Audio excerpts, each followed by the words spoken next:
പ്രിയപ്പെട്ടവരെ, ആഗമനകാലത്തിലെ അവസാനത്തെ ദിവസമാണ് ഇന്ന്. ഇന്നത്തെ ഒന്നാമത്തെ വായനയിൽ ദാവീദ് തന്റെ ആഗ്രഹം പ്രകടിപ്പിക്കുന്നത് ഇങ്ങനെയാണ്: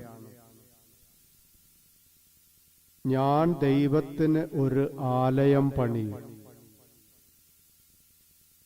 ഞാൻ ദേവദാരു നിർമ്മിതമായ കൊട്ടാരത്തിൽ താമസിക്കുമ്പോൾ എന്നെ ഇത്രമാത്രം ഉയർത്തിയ, ശത്രുകരങ്ങളിൽ നിന്ന് രക്ഷിച്ച ആ ദൈവം ഇതാ കൂടാരത്തിൽ വസിക്കുന്നു.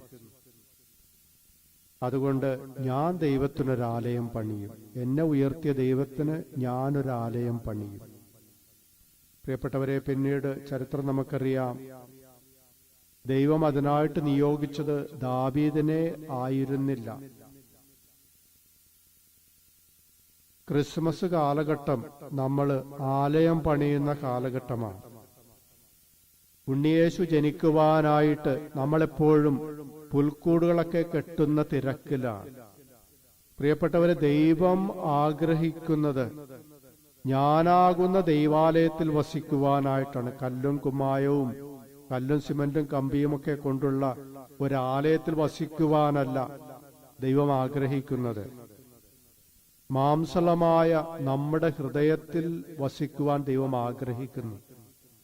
നമ്മുടെ ഇത്രയും നാളത്തെ ജീവിതത്തിൽ നമ്മൾ കെട്ടിയിട്ടുള്ള പുൽക്കൂടുകളിൽ അതിനേക്കാളൊക്കെ വിശുദ്ധി നമ്മുടെ ഹൃദയത്തിനുണ്ടോ? നമ്മൾ ഒരാലയം എൻ്റെ ഹൃദയത്തിൽ ദൈവത്തിന് പണിതിട്ടുണ്ടോ?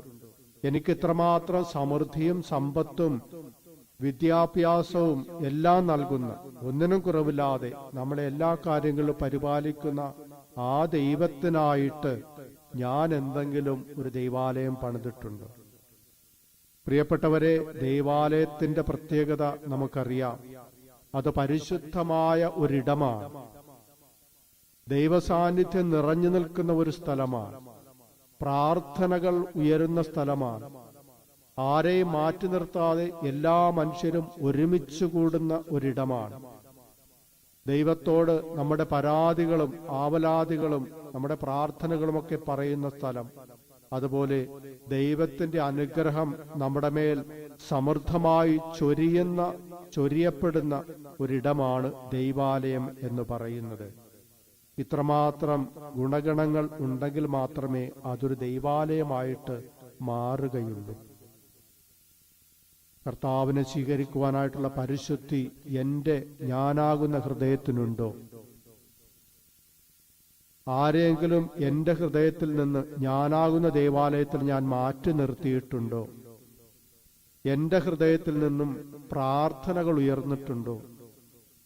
ഞാൻ മറ്റുള്ളവർക്കൊരു അനുഗ്രഹമായിട്ട് മാറിയിട്ടുണ്ടോ?